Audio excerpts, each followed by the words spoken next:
بجزا قلتم إيه زوجي دفين زركب زلو እግዚአብሔር ባለ ሁሉ ይሞ ለዛው ዲዚአ ስንኪያ ወይ ሰላም ተከታተልቲ ሶል ሚዲያ አብዘ ዘለኹም ሰላምኩም ይብዛሕ እቶም ሓደሽ ሶል ሚዲያ ዝኾንኩም ሰብስክራይብ ክትገብሩ ከምኡ ከዓ ክቡራት ተከታተልቲ እቲ ላይክ ኣዝዩ ኣገዳሲ ስለ ዝኾነ ኩላትኩም ብላይክ ጅምሩ ተኺልኩም ናብ ኩሉ ንኽባጻሕ ሸር ክትብሎ በዚ ጋጣሚ እንዳተላበኹ ኤርትራ ሃገረይ ብር እንዳበልክ ተሓጎሲ ኤርትራ ሃገረይ ብር እንዳበልክ ተሓጎሲ ጸላእተይ ወሕጅ ወስደሎ ነቶም ጸላእትና ናብ ጸልማት ናብ ገሃሚ እንዳኣተው ንሕና ከዓ ጸሓይና እንዳበረቀት ያሞ ክቡራት ተከታተልቲ ሶል ሚዲያ ኩሉ ነገር ጽቡቕ ይዝኸይ ዘሎ ያላ ፎርሳ ሸር ካብሉ ወማለቲ ስለዚ ኤርትራ ሃገረይ ብር እንዳበልክ ተሓጎሲ هو كمتي بحر برغت منجس أدولو نعنا يلوم زخعتو نساتهم درجم هولو درجة مبزعتو جيزي زي كناتات كنعزوه خلنا نابرو حناي فينات حد جيزي زي تدلي نجار كتخونه جن كمتي أبوتاتنا خم بعد سنة باباوي የማነ ባሪያ ፊናት መጸውዕ ሰላሚ ስለዚ እዚ ኺናት እዚ ከዓ ንረብሓ ኤርትራይ በዚ ጋጣሚ ነቶም ከደምቲ ከም በዓል ሶማሊላንድ ከም በዓል ኢትዮጵያ ከም በዓል ጅቡቲ ጉዳይና ይኮነን ንሕና ሻሂዳ ሰተና ምዕዛቢ ሻሂዳ ሰተና ምዕዛቢ ሓደ ክልተ ኣይ ውዑይ ኣይ ዝሑል ገለ ሰባት ኣለው ኣይ ውዕያት ኣይ ዝሑላት ነው ኺናት ገለ ከም ዝነነ ዋሕቱም ሰባት ኤርትራ እኮ 80 ዓመት ዋላት ይዕሪፍናሉ ዝነበርና ጊዜ ጥይት ዘይተተኮሰ እምበር ብዕፅዋን ክባን ጅቡቲ ሱዳን የመን ኢትዮጵያ ንህዝቢ ኤርትራ ብጎረሩ ሓኒካ ፍረጥ ምባል እንታይ ዲ ነይሩ ስለዚ ኣይትፍርሕዎ ነቲ ሓቂ በሉ ነቲ ሓሶት በሉ ኢሊ ቃል እግዚአብሔር صبرو بدان دي هم خا صمر بعي ስለዚህ ትምሕሳብ ጽቡቕ አይኮነ ነቲ ሓቂ በሓቂ ኮፍ ከነብለኹም ከላለና ተላይኻ ውሕጅ ወስደኸኖ ሽንትኻ ሓውሰሉ ይብሉ ነይሮም ሎሚ ዋላቲ ሽንትና ከምሐውስ ተዘኪና ዋላቲ ዘረባኸ እንታይ ማሕበራዊ ሚድያ ከምቲ ፕሬዝዳንት ናይ ኣሜሪካ ማሕበራዊ ሚድያስ ንሰዓር ኣለና ማሕበራዊ ሚድያስ ዓብሊሎምና ክብል ተዛሪቡ ነይሩ እቲ ምዕብላል ከምቲ ክቡር ፕሬዝዳንት ኢሳያስ ኣፈወርቂ ዝበሎ ዳርጋቲ መቀይሮ እንዳመፀይ ዝኸይ ዘሎ ስለዚ ኤርትራ ሃገረይ ብር እንዳበልክ ተሓጎሲ ጸላእትና ከዓ ከምቲ ትሪግዎ ዘለኹም ነቲ ንዓና ኢሎም ዝፈሓርዎ ባዕሎም ኣትወለው እሞ ዝሃበ ዝገሃቦ ብጣዕሚ በዚኣ ክንጅምር በሰናይ Vietnam has just delivered humanitarian aid to Iran. The shipment includes rice flour, instant noodles, fish sauce, sugar, and clothing for both children and adults. With this delivery, Vietnam becomes the third nation to send assistance to Iran during this period, joining Russia and Azerbaijan. The aid is intended to help civilians who are currently facing shortages of food and essential supplies. Reports also أنا ولا نزياتهم سواتينا مسلنا لهم يرنا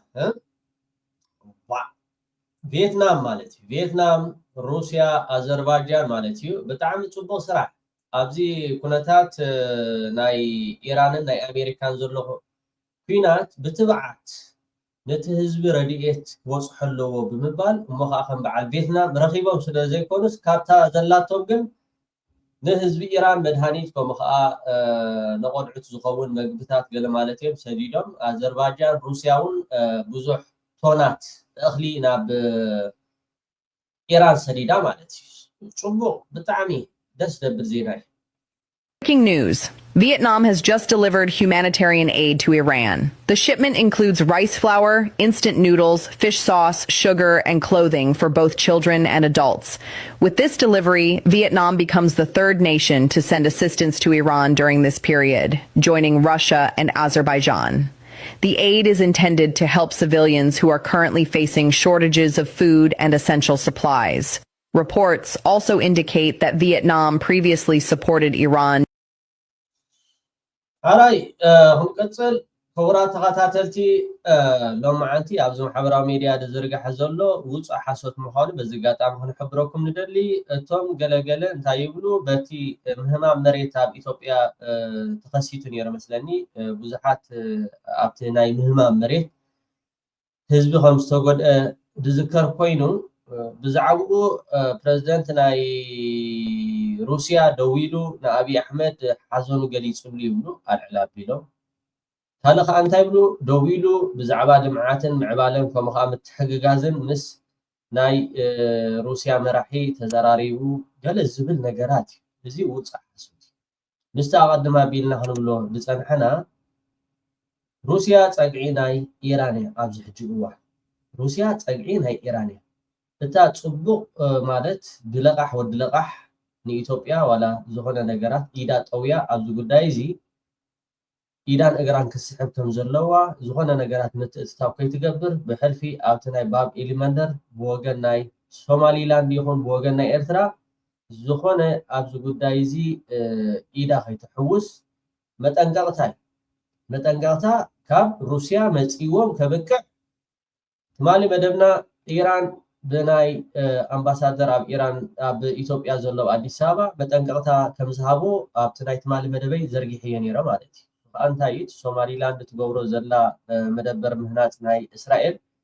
እስራኤል ከዓ ካብ ሶማሊላንድ ትበጊሳ ንየመን መጥቃዕቲ ነቲ ሑቲ ዝበሃል ከም ትገብር ከምኡ ከዓ ከምኡውን ኣጀንዳ ከም ዘለዎም ተዛሪብና ነይርና ሕጂ ብዛዕባ እቲ ምህማም መሬት ኣይኮነን ብዛዕባ ቁጠባን ልምዓትን ብዛዕባ ካልእ ነገራት ኣይኮነ ግን እንታይ ኩሉ ግዜ ከምቲ ዝብልዎ ንሳቶም ባዕሎም ማለት እዩ ኣብ ኢትዮጵያ ሓቂ ነውሪ ሓሶት ግን ይሽረፍ እዩ ከም ዶላር ሓሶት ስለ ዝሽረፍ በዚ ነገራት እዚ ከይትደናገሩ እሞ ኣብ ገጻት ፌስቡክ ተጻሒፉ ስለ ዝረኣኹ ዋላ ኣብቲ ናይ ኢትዮጵያ ሚድያታት እውን ሓደ ክልተ ይዘረባሉ ኣለዋ እቲ ቀንዲ ግን ኢዳን እግራን ክትእክብ ከም ዘለዋ ኢትዮጵያ ኣብዚ ጉዳይ እዚ ኢዳ ከይትሕውስ እቲ ቀንዲ መልእኽቲ ሓራይ ንቐፅል ክቡራት ተኸታተልቲ ሶል ሚድያ ብዝተኻለኩም መጠን እቶም ኣብ ኢማራት ዘለኹም ኤርትራውያን ኣብ ኢማራት ዓረብ ዘለኹም ኤርትራውያን ኢራን መጠንቀቕታ ዳርጋ መብዛሕትኡ ግዜ ንኢማራት ዓረብ ብሕልፊ ንኢማራት ዓረብ ዘነፃፀረ ዝኾነ ምንቅስቃሳት ኣብ ጥቓ ናይ ማዓስከራት ናይ ኣሜሪካ ትቕመጡ ኤርትራውያን እንድሕር ደኣ ሃሊኹም ኮይንኩም ንግዚኡ ካብኡ ተኣለ እዩ ኣብቲ ማዓስከራት ናይ ኢትዮጵያ ናይ ኣሜሪካ ደብዳብ ክትገብር ምዃና ክትሕብር ፀኒሓላ ክትቅፅሎም ምዃና እውን ካብኡ ብዝኸፍአ እውን እተን ትካላት ናይ ኣሜሪካ ዝበሃላ ከም በዓል ማይክሮሶፍት ወርድ ገለ ዝበሃል ብዙሕ ነገራት ከም በዓል ኣማዞን ዋላ ንግዚኡ እውን ስራሕኹም ጠጠው ተበልኩሞ ፅቡቅ እዚ ጉዳይ እዚ እንዳኸፈ ይኸይድ ስለ ዘሎ ብሕልፊ እቲ ኢማራት ትገብሮ ዘላ ምትእትታው ትገስረጥ ኣካይዳ ናይ ኢዳ ትረክባላ ፅቡቅ እዩ ንሕና ግን ከም ኤርትራውያን እቲ ዘለና ሓበሬታ ክንህበኩም ስለ ዘለና እዚ ኣብ ማሕበራዊ ዝግበር ብዛዕባ ኣልጀዚራ ቢቢሲ ሲኤንኤን ኢላ ባዕልኻትኩም ፅባሕ ንጎ ሂወትኩም ከይስእኑ እንታይ ዝብሉ ዘለዉ ኢራናውያን ካብቲ መደበራት ናይ ኣሜሪካ ዘሎ ኣብ ኢማራት ካብኡ ረሓቑ ካብቲ ምዕርፎ ነፈርቲ ናይ በዓል ዱባይ ዘሎ ኣብኡ ሼር ብርክ ኣለዎም ኣሜሪካውያን ብርክ ኣለዎም ስለዚ እቲ ናይ ኣሜሪካ ዘበለ ኩሉ ብኢኮኖሚ ንምዕናው ዝገብርዎ ዘለዉ ካብቲ ሓንቲ ቃልሲ ፅብቕቲ ነገራት ከዓ ብኣያም ሓኒቖሞም ዘሎ ሕጂ ካብቲ ምዕርፎ ነፈርቲ ካብቲ ናይ ምዕደኒ ነዳዲ እውን ትሰርሑ ተለኹም ኤርትራውያን ካብቲ ምዕደኒ ነዳዲ ካብ ኤርፖርት ንግዚኡ እዚ ክሳብ ዝረጋጋእ ወይ ከዓ ክሳብ እቲ መሊኡ ጠጠው ክሳብ ዝብል ካብዚ ክትእለዩ በዚ ኣጋጣሚ ፃውዒትና ነቕርብ ሎሚ ዓንቲ ደብዳብ ኣብ ጥቓ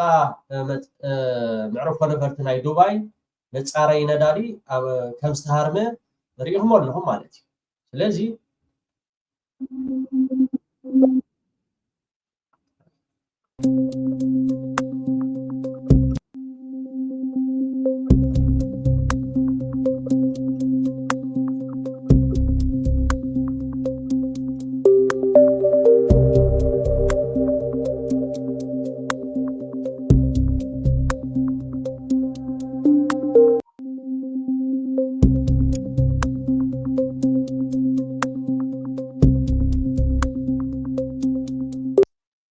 ከምኡውን ወደብ ኣብ ኣብተወደቡን ሰርሑ ተለኹም ኤርትራውያን እውን ካብኡን ተኣለዩ ገለ ሸር ብርክ ዘለዎም ኣሜሪካውያን እውን ኣብቲ ናይ ወደብ ናይ ኢማራት ዓረብ ዝግበር ዘሎ ነገራት ኣብኡ እውን መጥቃዕትታት ክገብሩ ምዃኖም ኣብኡ እውን ደብዳብ ክገብሩ ምዃኖም ይሕብሩ ኣለዉ እዚኣ መልእኽቲ ንዓኻትኩም እያ ተሰሚዕኹም ንዓኻትኩም ሕሸኩም ኖ ንሕናስ ወላ ሓደ ፀገም የለን ከም ዘለና ስኢልና ሸለል እንዳበልና ክንከይድ ኢና እንድሕር ዳ ኮይኑ ከዓ ንዓኻትኩም ይምልከት ኣብዚ ወፂኡ ዘሎ መቸም ብጣዕሚ ኣሜሪካ ዳርጋ ኩለንተን ሃገራት ኣብዚ ጉዳይ እዚ ኢደን ከም ዘይሕውሳ ፍራንስ ብቴሌፎን ፕረዚደንት ናይ ኣሜሪካ ደው ኢሉ ኣብ ዝሓተተሉ እዋን ዝኾነት መርከብ ናብቲ ቦታ ከም ዘይሰዱ ፍራንስ መልሲ ሂቦም ኣለዉ ንኣሜሪካ ዝኾነት መርከብ ናይ ውግእ ወይ ትዕጅብ ኣብቲ ወሽመጥ ሕርሙዝ ዝበሃል ምስ ኣሜሪካ ኮይና ኣብቲ ጉዳይ ኩናት ከም ዘይተኣቱ ፍራንስ ኣፍሊጣ ኣላ ጃፓን ብዛዕባ መልኣኽ ዓጀብቲ መራኽብ ዝኾነ ይኹን ውሳኔ ኣይወሰደትን ኣላ ጃፓን እውን ዕኒኒ ትብል ኣላ ስለምንታይ ንዝብል ሕቶ ርዱእ ነገር እዩ ኢራናውያን እንታይ ኢሎም ዘለዉ ዝኾነት ኣብዚ ጉዳይ እዚ ኢዳ ዝሓወሰት ክጅፋዕ ምዃና ክትህረም ምዃና ድሕሪ ምሕባር ጃፓናውያን እውን ኣብዚ ጉዳይ እዚ ኢዶም ከም ዘይሕውሱ ንፕረዚደንት ናይ ኣሜሪካ ኣፍሊጦም ኣለዉ ኣውስትራልያ ናብዚ ናይ ህርሙዝ መፃብቦ ማለት እዩ ናብኡ ንምልኣኽ መርከብ ኣብ ዝተሓተትሉ ኣውስትራልያ እውን ኣብዚ ጉዳይ እዚ ኢናን እግርናን ክንሕውስ ኣይንደልን ኢና ስለዚ ብሰላም ክንነብር ኢና እንደሊ ብምባል ኣውስትራልያ እውን መልሲ ሂቦም ቻይና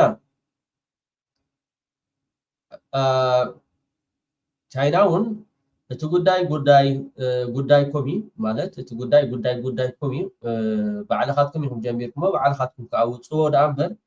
ብዛዕባ ምኽፋትን ምዕፃውን ናይ ወሽመጥ ሕርሙስ ንዓና ዝምልከት ኣይኮነን ብዝብል መልሲ ተዋሂቡ ማለት ጀርመን ብጣዕሚ ጀርመን ኣብቲ ቻንስለር ናይ ጀርመን ኣብ ዝሓለፈ ዝተዛረቦ መጠንቀቕታ ንመን ይሂቡ ነይሩ ንኢራን መጠንቀቕታ ሂቡ ኣኽንደን በዓል ኣሜሪካን እስራኤልን ዘጠንቀቕ ንኢራን ሂቡ እተን ሃገራት ዕራብ ኣይትደብድባ ገለ ዝብል ገለ ነገር ማለት ኣብዚ ጉዳይ እዚ ግን ጀርመን ውሳኔ ኣይወሰነትን ኣላ እንድሕር ወሲና ግን ክመፃ ዝኽእል ሓደጋ ካብ በዓል ኢራን ከቢድ እዩ ኣብ ናይ ሃገራት ዕራብ በጀካ ኢማራት ዓረብ ኩለን እተን ሃገራት ኢዕራብ ኣብዚ ጉዳይ እዚ ኢደን ከም ዘይሕውሳ ብዝተፈላለየ መገድታት ይሕብር ኣለዋ ዋላ እቲ ክግበር ዝፀንሐ شرح قرحي دارجا مئة خمئة كل نقحنا لين هنا إلكا ببعال إسرائيل ببعال أمريكا زقبر زنبرة إيران دبدي بعد دحيرو إلكا أفكا خفيفتا مقواي سلاز نبرة تقول داي أبدو قد داي زون تن هاجرات عرب إيران كمزي حوسا يحبر الله لذي بريزيدنت أمريكا تتأليمنا قبل تتأليعي يويان تتأليمنا تن كل هاجرات نعاتا آميننا ويكان نعاتا المحجي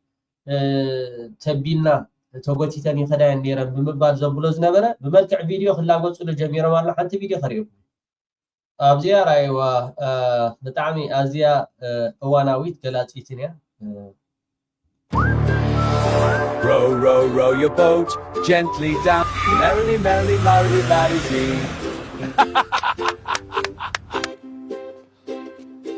Row, row your boat gently down the street. Row, row your boat gently down the Come on, stop. I know how it feel to wake up, fucked up, pockets broke as hell. Why nobody helps me to open Hormuz? يا من لاقت ينجر مدلو سلازي صبو إذا خيدلت كوناتات بحلفي أبز قدايزي عندي إذا حويسا ويكانتي نجارات تطلع أتيات تزلا إمارات عرب كا قللتي يكونون إيراناويان نميت عامت ندحريك تمر سوكميناي لما بالو نميت عامت 5 عامت 3 عامت يبنيرو أبز حدا فوان حدا العلوي بعد سلطان إيران مرحي ناي سراويت مالتي ሕጂ ከዓ እቶም ኣዘዝቲ ላዕለዎት ሰብ ስልጣናት ኣብዚ ጉዳይ እዚ ኢዳን እግራን ሓዊሳ ትዋሳእ ስለ ዘላ ክሳብ ኢዳን እግራን ዘይኣከበት ንሕና ን100 ዓመት ክንመልሳ ኢና ብድሕሪት ብምባል እቲ ቁጠባ ናይ ባንክታት ኩሉ ተኣሎ ኣሎ ዝበሃል ኤርፖርት ናይ መፃረይ ነዳዲ ባንክታት ስለዚህ ኩላቶም ኤርትራን ተጠንቀቁ ብሕብቶም ኣብ ኢማራት ዘለኹም ዳርጋ እቲ ኩነታት ከም ዝትሪእዎ ዘለኹም እንዳተቀየረ ይዝኸይድ ኣሎ መቸም እዚኣቶም ካብቶም ወተሃደራት ፍላሻ ገለ ዝበሃሉ ኢትዮጵያውያን ምሽ ኣለዉ እስራኤል رايوه መቸም ኢራን ልቦም እንዲያጥፊአትሎም ክሕሱ ማዓትም እዋይ ክሕሱ ስምዑ ወዚ ወተሃደሪ አይሳታም አሁን የተፈጠረውን ነገር ይኸውላችሁ ሌሊት ነው ፓትሮል እያደረኩኝ ነበር እዚህ ጋር ከዛ በኋላ ይኸው እንደምታዩት ንፋስ አለ በጣም ከዛ እዚህ ጋር አሁን የማሳያችሁ ቦታ ላይ እዚህ ጋር ይኸው እዚህ ጋር ሮኬት ተተኮሰ ከኢራን ማለት ነው ከዛ በኋላ እኔም መጠለያ አልገባም ብዬ እስቲ ይሄን ነገር ማየት አለብኝ የት ነው የሚያርፈው የሚለውን ነገር ከዛ በኋላ ከባድ አውሎ ንፋስ መጣ እዚህ ጋር ያው የምታዩት ጋር እዚህ ጋር አውሎ ንፋስ መጣ በጣም ከባድ አውሎ ንፋስ ከዛ በኋላ ሚሳኤሉ ቀጥታ አውሎ ንፋሱ ላይ ነው ያረፈው ማለት ነው የጠበቁት ምንድነው ይጋያል ብዬ ነበር የጠበቁት ቀጥታ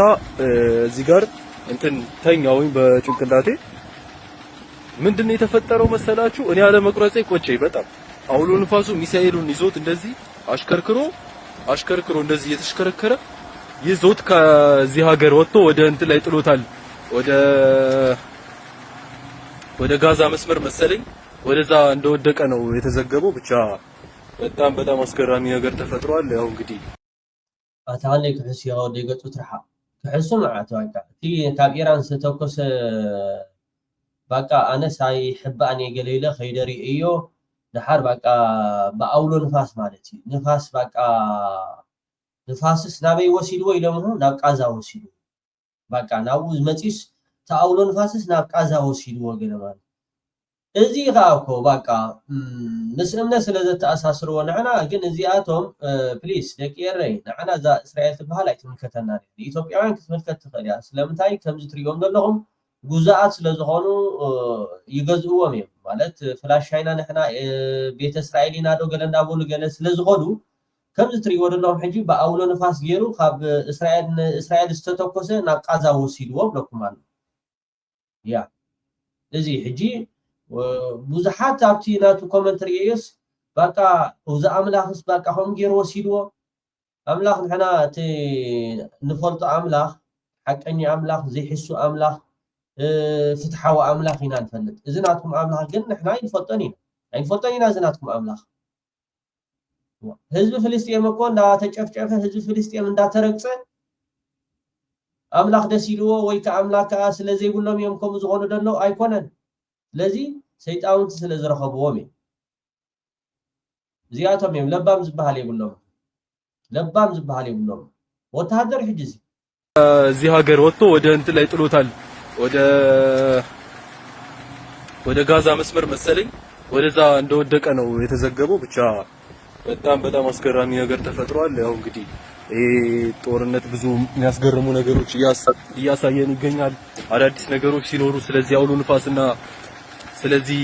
ሚሳኤል አሳውቃችኋለሁ ይሄ አውሎ ንፋስ እንዴት ሊመጣ ቻለ ማን ሊልከው ቻለ አውሎ ንፋሱ የሚለውን በቀጣይ ያሳያችኋለሁ መልካም ጊዜ ይሁንላችሁ ወቲ አውሎ ንፋስስ መን ከም ዝለኣኾ ንምንታይ መጪ ገለ ዝብል ነገራት ከዓ ኣብ ዝመፅእ ክነግረኩም እየ ብሎም ኣሎ ነቶም ድንዙዛት እዚኣቶም እዮም በቃ ብናይ ሓሶት ኣብ ኢትዮጵያ ኺድ ኣብ እስራኤል ኺድ ኣብ ኣሜሪካ ኺድ ኩሉ ሓሶት ካልእ ወላ ሓደ ሓቂ ዝበሃል ነገራት የለን በቃ እግዚአብሔር ይልእኽዎ ገለገለ ክብሎም እዩ እግዚአብሔር ይልእኽዎ ከምዝን ገለ ኢሎ ክብሎም እዩ ኣሜን ከዓ ክብሎ እዮም ኣሜን ክብሎ እዮም ስለዚ ሁላትኩም ተኸታተልቲ ሶል ሚድያ ደጋጊመ ብልቢ ከመስግነኩም ይደሊ ኣብ መጨረሻ ክብለኩም ዝደሊ ግን እዚ ናይ ኣብይ ኣሕመድ ዝፅሓፍ ዘሎ መጠንቀቕታ እዩ ካብ ሩስያ ዝኾነ ነገር ኣብ ሶማሊላንድ ዝግበር ናብ ሁቲ ናብ ናይ የመን መጥቃዕትታት ከምኡ ናብ ኤርትራ ኢድካን እግርኻ ንኣክቢ ወላ ሓደ ዝምድና ዶ ገለ ዝበሃል ነገራት ኣይኮነን ከምኡውን ብዛዕባቶም መሬት ሃሚሙ ዶ ገለገለ ብዛዕባኡ ሓዘን ገሊፁ ገለ ዝብሉ ሰባት እውን ኣሎ ኣይኮነን ብዛዕባ እዚ ክልቲኡ ይኮነን ብዛዕባ ኢድካን እግርኻ ንኣክብ ከምቲ ኣብ ናይ ትማሊ ዝበናይ መደብናይ ኣብዚ ናይ ሶማሊላንድ ኢትዮጵያ እስራኤል ሶማሊላንድ ኢደን ሓዊሰን ኣብዚ ናይ የመን ክገብሮ ዝሓስባ ዘለዋ ንዑ እዩ ካልእ ኣብ ዱባይ ዘለኹም ኣብ ኢማራት ዓረብ ከዓ ተጠንቀቑ ካብቲ ትካላት ናይ ኣሜሪካ ዘበለ ካብኡ ረሓቑ ናይ ትካላት ናይ ኣሜሪካ ናይ እስራኤል ዘበለ ካብኡ ረሓቑ ካብ ምዕሩፎ ነፈርቲ ናይ ዱባይ ከምኡውን ናይ ወደብ ከም በዓል ኣማዞን ማይክሮሶፍት ወርድ ገለ ኩሉ እቲ ኣሎ ዝበሃል ቤት ፅሕፈታት ከምኡ ከዓ ባንክታት ካብዚ ርሕቕ ኢልኩም ክሳብ እቲ ዝኾነ ነገር ዝሓልፍ ሂወትኩም ሴፍ ክትገብሩ በዚ ኣጋጣሚ ይላመውኩም ኩለን ሃገራት ከዓ ኣብዚ ሕጂ እዋን እቲ ኩነታት እንዳተቀየረ ዝኸይድ ዘሎ ናብ ረብሓና ይዘብለና ዘሎ ምክንያት ከዓ ኩለን እተን ትማሊ ኣሜሪካ ከይፀውዓተን ኣቤት ዝብላ ዝነበራ ከይፀውዓተን ኣቤት ዝብላ ዝነበራ ሎሚ ኣሜሪካ ፀዊዓተን ካብ በዓል ኣውስትራልያ ትሒዝካ ኩላተን ደቡብ ኮርያ ከይተረፈ ጃፓን ኣብዚ ጉዳይ እዚ ኢድናን እግርናን ኣይንሕውስን ኢና ብምባል መዓ ሰላም ኣይለንኦ ኣሎ እሞ يغنيلي كبرات تخاتاتلتي لايك هايتحمقو قوم اشير بلو سسناي